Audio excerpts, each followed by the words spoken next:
Student, online class में बच्चों आप सभी का स्वागत है। मैं अल्पना सोनी आपको व्याकरण में पाठ 15 क्रिया पढ़ा रही हूँ। क्रिया बच्चों के जैसे हम जानते हैं कि हमारे हर वाक्य की पूर्णता क्रिया के साथ ही होती है। चलना, फिरना, घूमना, उठना, खाना, पीना, ये सारे वाक्य में हम प्रतिदिन बोलचाल की भाषा में भी प्रयोग करते हैं और क्रिया के बगैर तो हमारा कार्य संपन्न भी नहीं होता और वाक्य में पूर्णता भी क्रिया के द्वारा ही होती है। तो पढ़ते हैं इस पाठ को। अध्यापिका ने कक्षा में प्रवेश करके श्यामपट पर कुछ वाक्य लिखे। श्यामपट यानी ब्लैक बोर्ड। माँ रोज अखबार, बच्चे झूला झूल, नदी बह, आकाश में तारे चमक। यदि हम इस तरह से वाक्यों को पढ़ेंगे या बोलेंगे तो वाक्य में पूर्णता नहीं नज़र आ रही है, यानी हमारा कथन जो है वाक्य पूरा नहीं हो रहा है। ईशान ने उठकर कहा, मैडम ये वाक्य तो अधूरे हैं, इनका अर्थ समझ में नहीं आ रहा है। अध्यापिका जी ने बताया कि ये कुछ शब्द हैं जो यह संकेत कर रहे हैं कि कुछ किया जा रहा है या कुछ हो रहा है, किंतु करने और होने वाले शब्द इन वाक्यों में नहीं हैं। आओ ईशान, इन वाक्यों को पूरा करो। ईशान ने श्यामपट पर लिखा, माँ रोज अखबार पढ़ती है, बच्चे झूला झूल रहे हैं, नदी बह रही है, आकाश में तारे चमक रहे हैं। तो जैसे कि ये गुलाबी रंग के अक्षरों से क्रिया दी गई है तो इससे हमारे वाक्य पूरे हो रहे हैं। अध्यापिका जी ने बताया कि कुछ करना या होना बताने वाले शब्द क्रिया कहलाते। जिन शब्दों से किसी काम का करना या होना पाया जाए उन्हें क्रिया कहते हैं।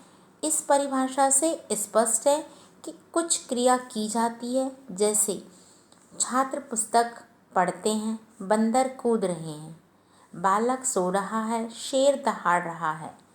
लेकिन कुछ क्रियाएं ऐसी होती हैं जो अपने आप होती हैं स्वयं, यानी जिन्हें किया नहीं जाता, जैसे हवा चल रही है, सूर्य चमक रहा है, वर्षा हो रही है, अंधेरा हो गया है। तो इस तरह से क्रिया दो तरह से होती हैं। धातु, क्रिया के मूल रूप को हम धातु कहते हैं। जैसे मुख्य जो मूल शब्द हमारा है चल, और चल से हम फिर बहुत सारी क्रिया बना सकते हैं। चलना, चलाना, बोल, बोलना, बोलेगा, ऐसे कई शब्द इस तरह से बनते जाते हैं। लेकिन मुख्य जो मूल धातु है वो जैसे चल, बोल, पढ़, खेल, उठ, देख, नाच, गा, कई यहाँ पर शब्द दिए हैं और इनसे यहाँ पर उदाहरण भी दिए हैं। चल से चलना, बोल से बोलना, पढ़ से पढ़ना, ऐसे हम क्रिया बनाते हैं। अब हम देखेंगे क्रिया के भेद, जो कि दो आधार पर होते हैं, कर्म के आधार पर और रचना के आधार पर। पहला देखते हैं हम कर्म के आधार पर। कर्म के आधार पर भी क्रिया के दो भेद हैं, जो कि आप पहले की कक्षाओं में पढ़ चुके हैं, अकर्मक क्रिया और सकर्मक क्रिया। तो यहाँ पर हम देखते हैं सकर्मक क्रिया। सकर्मक यानी कर्म के साथ जिस वाक्य में क्रिया का अर्थ स्पष्ट करने के लिए कर्म की आवश्यकता पड़ती है उसे सकर्मक क्रिया कहते हैं। ऐसे वाक्यों में क्रिया का फल कर्म पर पड़ता है, यानी वाक्य में जो क्रिया हो रही है उसमें आपका कर्म भी नज़र आएगा। जैसे माली बाग को सींचता है, यानी उसका काम नज़र आ रहा है। हम आम खा रहे हैं, तुम निबंध लिखते हो, अध्यापक जी ने पुस्तक को पढ़ा। तो इन वाक्यों में हमें सकर्मक क्रिया नज़र आ रही है क्योंकि इसमें कर्म होता नज़र आ रहा है। और सकर्मक क्रिया की पहचान करने के लिए क्रिया के साथ क्या, किसे और कितने लगाकर प्रश्न करने पर यदि उत्तर मिल जाए तो वह क्रिया सकर्मक होगी।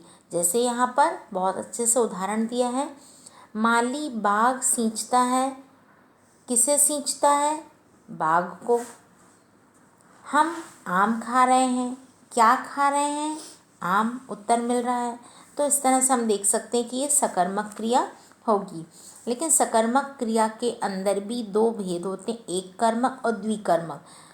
इसमें बहुत हम अंदर से नहीं समझना है, इसमें सिर्फ साधारण सी बात हमको याद रखना कि सकर्मक क्रिया में यदि वाक्य में एक कर्म आ रहा है तो एक कर्मक, और यदि दो कर्म नज़र आ रहे हैं तो वह क्रिया सकर्मक में द्विकर्मक कहलाएगी। एक कर्मक में देखते हैं, जैसे तोता अमरूद खाता है, माताजी खीर बनाती हैं, यानी सिर्फ क्रिया के साथ एक ही कर्म हो रहा है।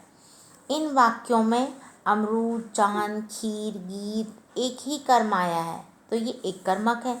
अब द्विकर्मक क्रिया, जिस क्रिया का प्रभाव दो कर्म पर पड़ता हो, अर्थात जिस क्रिया के साथ दो कर्म हो उसे द्विकर्मक कहते हैं। जैसे अध्यापक छात्रों को पुस्तकें देते हैं, यानी दो कर्म दिख रहा है, छात्रों और पुस्तकें। बहन भाई को राखी बांधती है, धोबी कपड़े प्रेस करता है, यानी हमें वाक्य में दो कर्म नज़र आ रहे हैं। यहाँ पहले वाक्य में देने की क्रिया का प्रभाव छात्रों और पुस्तकों दोनों पर पड़ रहा है, जैसे अध्यापक छात्रों को पुस्तकें देते हैं। दूसरे वाक्य में करने की क्रिया का प्रभाव कपड़े और प्रेस दोनों पर पड़ रहा है, जैसे धोबी कपड़े प्रेस करता है। इस तरह से हम देख रहे हैं यहाँ पर कि जो क्रिया है वाक्यों में वो द्विकर्मक क्रिया नज़र आ रही, क्योंकि वाक्य में एक कर्म के एक क्रिया के साथ दो कर्म भी हमें नज़र आ रहे हैं। अब हम देखते हैं दूसरा भेद है अकर्मक क्रिया। हम कर्म के आधार पर देख रहे हैं दूसरा भेद। जिन वाक्यों में क्रिया का प्रभाव कर्ता पर पड़ता है वे अकर्मक क्रियाएं कहलाती हैं। ऐसे वाक्यों में कर्म नहीं होता है। हम अब सोएंगे, गगन रो रहा है, बच्चे दौड़ रहे हैं, लड़कियां नाच रही हैं, यानी यहाँ पर जितनी भी ये क्रियाएं हो रही हैं इनमें काम नज़र नहीं आ रहा है, क्योंकि कर्ता सिर्फ यहाँ पर क्रिया कर रहा है। जैसे गगन है कर्ता और रो रहा है, यानी वो सिर्फ क्रिया कर रहा है। कुछ अकर्मक क्रियाएं भी हैं, जैसे बरसना, खेलना, डरना, जीना, दौड़ना, बैठना, सोना, ठहरना, उछलना। कई यहाँ पर जो क्रियाएं के प्रकार दिए ये सारे अकर्मक हैं। अब हम देखेंगे रचना के आधार पर क्रिया के भेद। यहाँ पर 5 भेद हैं। सामान्य क्रिया, नाम धातु, संयुक्त क्रिया, प्रेरणार्थक और पूर्वकालिक क्रिया। सबसे पहले हम देखते हैं सामान्य क्रिया। नाम से ही स्पष्ट है कि क्रिया सामान्य गति से होगी। जिन वाक्यों में एक ही क्रिया का प्रयोग होता है उसे सामान्य क्रिया कहते हैं। जैसे बच्चा दौड़ा, बंदर पेड़ पर कूदा, किसान ने खेत सींचा, तो ये एक सामान्य कथन है और एक ही क्रिया हो रही है। इन वाक्य में दौड़ा, कूदा, है ना, ये जो क्रियाएं हैं ये एक ही मूल धातु से बनी हैं। ऐसे क्रियापद सामान्य क्रियापद कहलाते हैं। अब हम आते हैं संयुक्त क्रिया। दो या दो से अधिक धातुओं के योग से बनी क्रियाएं संयुक्त क्रिया कहलाती हैं। जैसे बच्चा दौड़ रहा है, यानी वाक्य में एक के साथ अधिक क्रिया आ रही है, जैसे दौड़ और रहा है। बंदर पेड़ पर कूदते हैं, यानी कूदते जो है वो मुख्य क्रिया है और हैं उसकी सहायक क्रिया। पिताजी कुर्सी पर बैठ गए हैं, यानी बैठ और गए हैं। सींच चुका, किसान खेत सींच चुका है, तो सींच और चुका। तो हम यहाँ पर देख रहे हैं कि मुख्य क्रियाओं के साथ साथ सहायक क्रिया भी आ रही है। इन वाक्यों में एक से अधिक क्रियाओं का प्रयोग हुआ है। यहाँ संयुक्त क्रिया है और इन क्रियाओं में पहली क्रिया मुख्य है और उसके बाद की क्रियाएं सहायक क्रिया या रंजक क्रिया कहलाती है।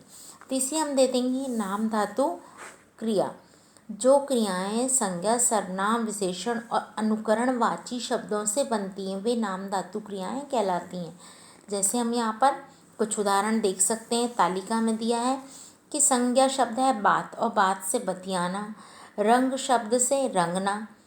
इस तरह से हम यहाँ पर फिल्म से फिल्माना, लाज से लजाना, ये नाम धातु बन रही हैं क्रियाएं। अब हम देखेंगे सर्वनाम से, जैसे अपना, यानी हम अपने जन के लिए कहते हैं तो अपना से अपनाना बनी।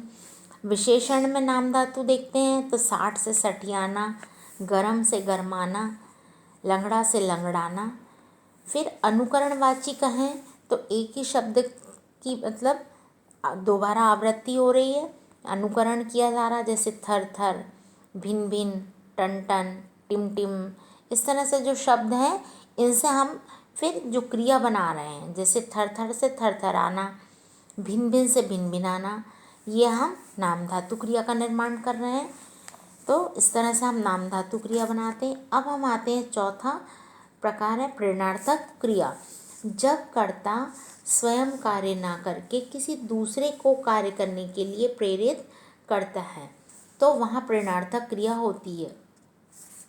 जैसे हम धोबी से कपड़े धुलवाते हैं, यानी हम स्वयं ये क्रिया नहीं कर रहे हैं, हम दूसरों से करवा रहे हैं। माँ बच्चे को सुलाती है, अध्यापक छात्रों से कार्य करवाते हैं, तो यहाँ पर अध्यापक जो है स्वयं कार्य नहीं कर रहे, छात्रों से करवा रहे हैं। तो इस तरह से कर्ता स्वयं ना करके दूसरों को कार्य करने की प्रेरणा दे रहा है, इसलिए ये प्रेरणार्थक क्रिया है। और प्रेरणार्थक क्रिया भी दो प्रकार की होती है। प्रथम प्रेरणार्थक में जब कर्ता स्वयं कार्य करने की प्रेरणा देता है, जैसे माँ बच्चे को सुलाती है, भाई बहन को झूला झुलाता है। इन वाक्यों में माँ स्वयं बच्चे को सोने के लिए प्रेरित कर रही है और भाई स्वयं बहन को झूला झूलने के लिए प्रेरित कर रहा है। और द्वितीय प्रेरणार्थक में जब कर्ता कार्य स्वयं ना करके किसी दूसरे को कार्य करने की प्रेरणा देता है, जैसे हम धोबी से कपड़े धुलवाते हैं, यानी हम यह कार्य बिल्कुल नहीं कर रहे हैं, हम किसी और से करवा रहे हैं, जैसे धोबी से। अध्यापक छात्रों से कार्य करवाते हैं, यानी अध्यापक नहीं कर रहे हैं बल्कि छात्रों से कार्य करवा रहे हैं, तो ये द्वितीय प्रेरणार्थक क्रिया होगी। इनके यहाँ पर तालिका में उदाहरण दिए हैं, जैसे करना ये क्रिया शब्द है और प्रथम प्रेरणार्थक में कराना और द्वितीय में वो हो जाएगा करवाना। बनना फिर बनाना और बनवाना, ये द्वितीय प्रेरणार्थक में इस तरह से क्रिया बदलते जाएंगी। तो हम आगे देखते हैं। हमारा पांचवा प्रकार है, रचना के आधार पर हम क्रिया पढ़ रहे हैं। पांचवा प्रकार है हमारा पूर्वकालिक क्रिया। किसी क्रिया से पहले यदि कोई क्रिया हो चुकी है तो वह पूर्वकालिक क्रिया कहलाती है। पूर्व यानी पहले और कालिक यानी समय, यानी एक जो क्रिया है एक समय में पूरी हो रही, फिर उसके पश्चात दूसरी क्रिया हो रही है। गौतम गृह कार्य करके खेलने गया, यानी उसने गृह कार्य को किया और फिर खेलने गया, दूसरी क्रिया हो रही। माली ने पौधा लगाकर पानी डाला, तो पहले माली ने पौधा लगाया और फिर पानी डाला। पिताजी ने दफ्तर जाकर फ़ोन किया। नेताजी ने नींबू पानी पीकर उपवास तोड़ा, यानी पहले उन्होंने पानी को पिया और उसके बाद उपवास को तोड़ा। तो इस तरह से हमने पूर्वकालिक में देखा कि एक क्रिया एक समय में हो रही, उसके पश्चात दूसरी क्रिया होती है। तो इस तरह से हमने यहाँ पर क्रिया के भेद के बारे में जाना कि कर्म के आधार पर और रचना के आधार पर। तो आप उदाहरण के द्वारा बच्चा समझ सकते हैं। आज की क्लास के लिए थैंक यू।